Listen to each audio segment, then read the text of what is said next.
Hello, everyone. Welcome back to the Broncos Podcast Network and YouTube for the latest episode of Broncos Now. As always, I'm your host, Sydney Jones. And coming up on today's episode, Hall of Fame safety Steve Atwater joins the show. We'll take a look back at Sunday's loss in Houston and look ahead as the Broncos will look to turn the page. All that and more coming up.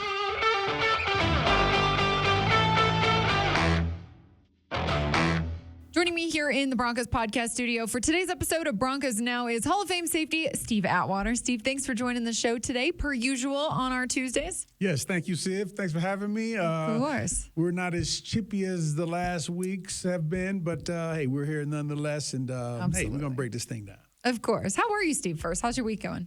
Doing well. You know, it's always better when we win, though. It seems like everybody in Colorado is a little happier, a little bit nicer when we win. But it's still good. Good. Steve, I know you weren't in Houston, but overall, what did you just think about Sunday's game? Yeah, well, an unfortunate loss. It really came down there to the wire. Yeah. And I heard some of the players say it, and I agree. You know, we did not play that well offensively or defensively, but to be right in it up until the end there, I thought that was a good thing. Now, you know, I wish we could have converted, obviously, but you know, I thought the guys fought hard. We do definitely have to clean some things up. We got to make sure we're on the same page. Make sure everybody knows who they're blocking. You know, we got to know the pass defending responsibilities. Some guys were running wide open. I saw it on a blitz play. Nobody covered the guy, so we still got a few things we can clean up. Yeah. But we got to be ready to go for the rest of these games this year. Definitely. Yes, Steve, I feel like the slow start really hurt the Broncos in this past game on Sunday, and I felt like a lot of it came down to communication. I know head coach Sean Payton, he said that, and that, you know, it's troubling, especially at this time in the year. So what's kind of the key to cleaning the communication up? How do you fix that throughout the week?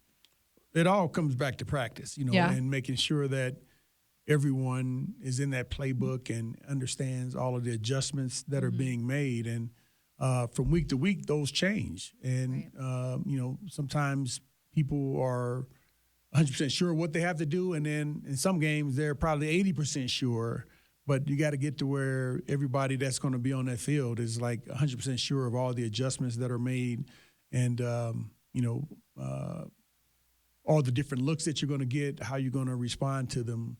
But it's just it's a matter of practice. Everything is a matter of practice. Steve, looking at, you know, the first half versus the second half, both the offense and the defense were better in the latter half of the game. What did you see kind of change from both units?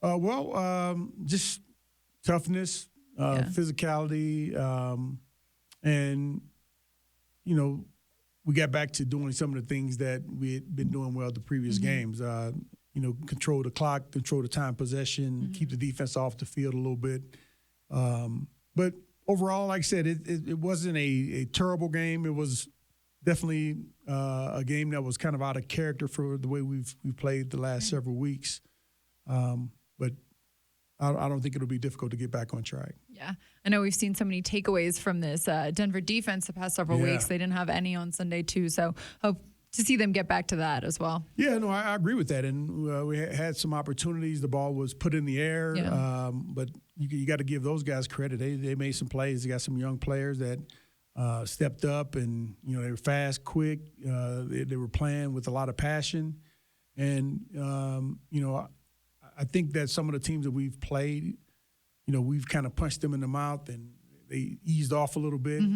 But this team here was a young, fast team, and we got to be ready to, you know, go against these types of teams as well and assert that dominance. But I think that once they got the lead, they started.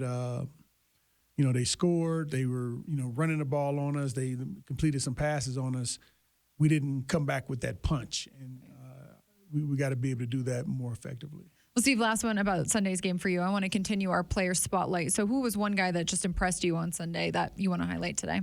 Yeah, well, from looking at film and also from watching the game live, PJ Locke kind of stood out. You know, he you know, getting in there, rushing the passer, on his tackles, just, you know, making plays. You know, I love his speed on the field. And as a safety, I think I kind of watched that position a little bit more than others. Yeah. And, Justin played a good game as well, but I thought P.J. Locke stood out. Mm-hmm.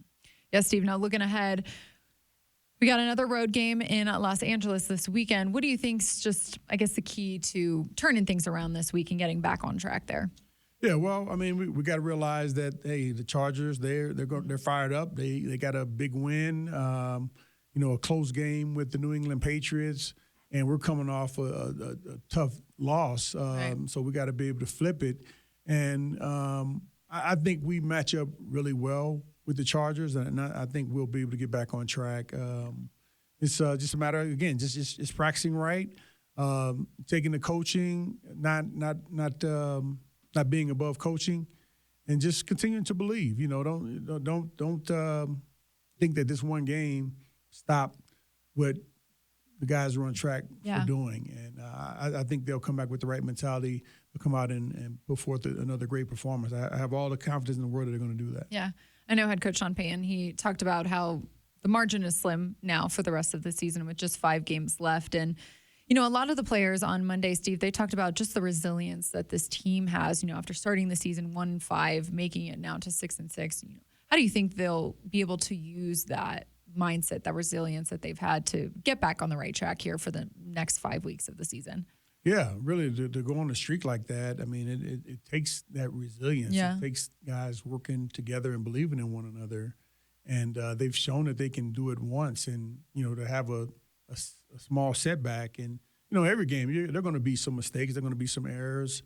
And you got to be able to bounce back from it. You came so close to winning that game. So many small things that went wrong that could have changed the outcome of that game. Right. We got to just make sure that we correct those things, don't make some of those errors, and I think we can get back on the winning side of things. Yeah, I think so too. Looking forward to it, Steve. In other news, the team announced today that tackle Garrett Bulls, he was named this year's nominee for the 2023 Walter Payton Man of the Year Award. So congrats to Garrett. That's awesome. Big congrats to Garrett. He's a great person, a great leader, and I think people really look up to him, not only on the football team, but also out in the community with the types of things that he does. So big props to him, and congratulations to him for that. Yeah, definitely. Well, Steve, appreciate you coming on the show today. It's always a pleasure. Thank you, Sid. Appreciate you. Well, that's going to do it for today's episode of Broncos Now. Broncos Country, thanks so much for tuning in. I'll meet you right back here on the Broncos Podcast Network and YouTube tomorrow for another episode. I'll see you all then.